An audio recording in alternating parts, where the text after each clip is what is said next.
कहानी खत्म हुई और ऐसी ही खत्म हुई कि लोग रोने लगे तालियां बजाते बजाते। जी हाँ, बिल्कुल, आप पीछे जो मेरे शख्स देख रहे हो वो कोई परिचय के मोहताज नहीं है, आप सब लोग इनको जानते हो। और ये एक ऐसी कहानी का अंत हुआ, एक ऐसी एरा का अंत हुआ जो सबकी आंखों को नम कर गया।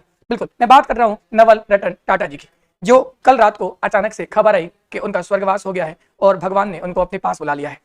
ये एक ऐसी शख्सियत थी, एक ऐसा जुनून था, एक ऐसी काबिलियत थी जिसको पहचानना मतलब हर किसी के बस की बात नहीं है। बिल्कुल सही बात है, हम लोग बात कर रहे हैं उन्हीं रतन टाटा की जिन्होंने अपनी पहली पैसेंजर कार बनाई थी इंडिका, और वो बनाई थी 1998 में।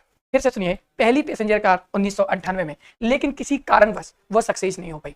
वो सक्सेस नहीं हो पाई, मार्केट में उसका इतना नाम नहीं हो पाया, मार्केट तक हम इतनी पहचान नहीं बना पाए, और किसी कारण से वही इसी कार की वजह से टाटा कंपनी धीरे धीरे लॉस लेती चली गई, घाटे में जाती चली गई। फिर आसपास के सगे संबंधियों और अपने साथ वर्क करने वाले इनके और साथी बिजनेसमैनों ने इनको बोला या इनको ये बताया कि आपको ये कंपनी बेच देनी चाहिए, हमें लगता नहीं है कि ये दोबारा से अब रिकवर करेगी। टाटा जी के मन में भी ये बात आई कि हाँ बिल्कुल सही है, हमें भी नहीं लगता कि कंपनी दोबारा रिकवर करेगी, और उन्होंने इसको बेचने का मन बनाया। जैसे ये बेचने का इन्होंने मन बनाया तो ये पहुंचे बिल फोर्ड के पास, जो कि फोर्ड कंपनी के मालिक थे, और उन्होंने सोचा कि इनको इस पूरी कंपनी को बेच दिया जाए। जब ये अपनी कंपनी को बेचने के लिए बिल फोर्ड के साथ इनकी मीटिंग हुई, और मीटिंग जब हुई तो बिल फोर्ड ने कुछ ऐसी बातें कह दी जो दिल पे लग गई। शायद वही जख्म थे जो आज टाटा टाटा टाटा पूरे भारत में ही नहीं पूरे विश्व में सिर्फ एक ही नाम, जिसका नाम है टाटा।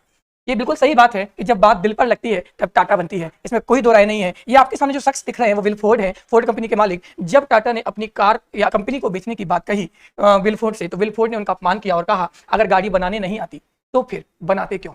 आपने कभी सोचा नहीं कि ये मार्केट में चलेगी नहीं तो ये बनाई क्यों? ऐसा कारण क्या रहा? इस अपमान को टाटा ने बहुत देर तक झेले, बहुत देर तक ये मीटिंग चली, और बिना कंपनी बेचे ही वहां से उल्टे पैर वापस आ गए। और मन में सिर्फ अब एक ही सपना था, कैसे भी करके टाटा कंपनी को टॉप पर पहुंचाना है, टाटा कंपनी को बहुत आगे ले जाना है। बस इसी सपने को लेते हुए नई गाड़ियां लॉन्च करते चले गए और टाटा कंपनी को इतनी ऊंचाइयों पर पहुंचाया कि यही फोर्ड कंपनी एक दिन इस टाटा कंपनी के पास अपनी कंपनियां, अपनी कार सेक्टर्स को बेचने चली आई। बिल्कुल बिल्कुल सही बात है, हम लोग बात कर रहे हैं सन 2008 की। उस समय फोर्ड कंपनी की दो कार थी, जगुआर और लैंड रोवर, जो कि इनके कारण पूरी फोर्ड कंपनी बहुत घाटे में चली गई। 2008 में ये दिवालियापन के कगार पे आ गई, और फोर्ड कंपनी ने मन बनाया कि इसे बेचा जाए, और टाटा ने, ये जी हाँ बिल्कुल, रतन टाटा जी ने इसको खरीदने का मन बनाया और इसे बहुत अच्छी कीमत पर खरीदकर जगुआर और लैंड रोवर को टाटा में शामिल कर लिया। ये वही दिन था, वही शख्स था जिसने एक समय पर इनकी बेइज्जती करी है ना, इनको नीचा दिखाया। चाहते तो रतन टाटा भी इन्हीं बातों को दोहराकर उनको नीचा दिखा सकते थे, लेकिन कहते हैं कि जो शख्स बड़े होते हैं वो अपना बदला कह के नहीं लेते, सिर्फ अपने कार्य करते हैं, बदला अपने आप पूरा हो जाता है। आज हमने ऐसे ही एक रत्न को भारत से खो दिया है। आज भारत का एक बेटा भारत को छोड़कर चला गया है, लेकिन हजारों अध्याय लिख गया है। तो इस कहानी से वास्तव में बहुत प्रेरणा मिलती है। एक बात क्लियर है कि अगर आपने मन में एक लौ जला ली है तो उसको आप कंप्लीट करिए। एक समय ऐसा आएगा, वो दिन तुम्हारा होगा, आपका अपना होगा। धन्यवाद।